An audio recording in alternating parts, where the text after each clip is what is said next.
Hey!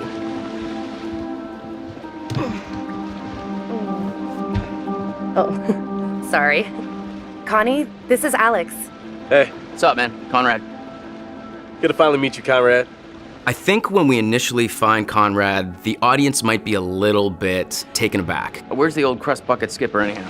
Because he's sort of rude, he sort of does whatever he wants, but what I like about this game and what I like about these characters is that depending on how the player plays, the choices they make, it can sort of mold the character. Guys, look, I think we gotta listen to our experienced, beautiful, smart, and beautiful captain here. If she says we should do things Connie, the right... please. I didn't bring you on this trip to get laid. Wait, what? So Conrad will always be Conrad. Conrad will always have this sort of attitude, this sort of brash nature. But depending on the choices the player makes, he can become a heroic character, or he tries to save his own life and takes off. You are an idiot. They left, didn't they? That doesn't make you any less of an idiot. He is not the most likable guy in the world, but I think that's what's fun about this kind of storytelling, this kind of gameplay, is that Supermassive creates stories and games where there's so much branching content that a player gets to choose and sculpt the kind of storytelling that they want. Hey, mind if I help you out a little? One, why are you acting so weird? And two, why are you offering to help for like the first time ever in your life? Look, I was just thinking it might make a good first impression on the lovely Fliss. Okay, now... I think my favorite character in the story is actually Brad. This is Brad, by the way, my little bro. Hey, man. Want to crack a cold one with me? And I think I like Brad because he brings the least amount of baggage to the story. I also feel like as I'm shooting the game and watching the characters develop, to me, Brad sort of feels like the audience. He's knowledgeable about the situation that they're in. What do you know about this wreck? Just rumors and theories. I got tired of the speculation and wanted to see if there was actually anything there. He has historical knowledge of the myth and also about the area, the historical area that they're in.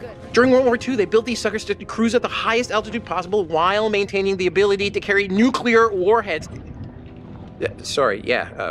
Nerd burst. Oh, please, keep going. But I also think that he is the one that is less distracted by the other relationships. I think that Fliss is on a mission. She's there to guard and to lead our group. So is everybody on board and ready to go? I think that Julia and Alex are so intertwined in their personal relationship that they're almost distracted to everything else. So Brad sort of shows up, even though he's Alex's brother, he's almost like an outsider. And so he's watching all these people. He's meeting almost everybody for the first time. So to me, I think he feels like the audience. He's discovering this world. What's up? Nice detective skills, by the way. I did have maps. Just be rad. It's right there in your name. First of all, I'm a huge fan of horror films, horror entertainment. So I do enjoy being a part of the genre. And I think really the big difference, giving a horror performance versus any other performance, is essentially they're normal people put into an extraordinary situation, a heightened situation that we would never want to run into. And so usually you get to explore the depths of terror and fear in a more exaggerated way than you would in a straight drama. But that's fun. Again, you just get put in these extraordinary situations and you just have to react to, your worst nightmares, your worst fears. And I always find that fun. I think what I'm most excited for players when they experience Man of Medan is, first of all, the world that's created. I think it's an incredibly lush, beautiful, sort of an intoxicating world. And also the variety, the beauty of where we start and the really horrific griminess of where we end, I think is a great journey. I also think that it's going to be very exciting to explore the possibility of how these characters react. And again, that's why I'm a fan of games like this. That's why I was a fan of Until Dawn, because you take these normal people and you put them in an extraordinary situation and you get to play out your fantasy as a player, essentially. You get to experiment, like, what would I do?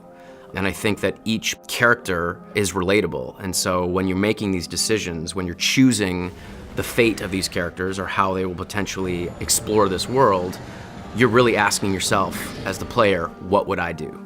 And sometimes it's fun to be honest about what you do, and sometimes it's fun to just potentially make the wrong decision knowing you're doing that. I think that's a really fun thing, and I think players really enjoy that.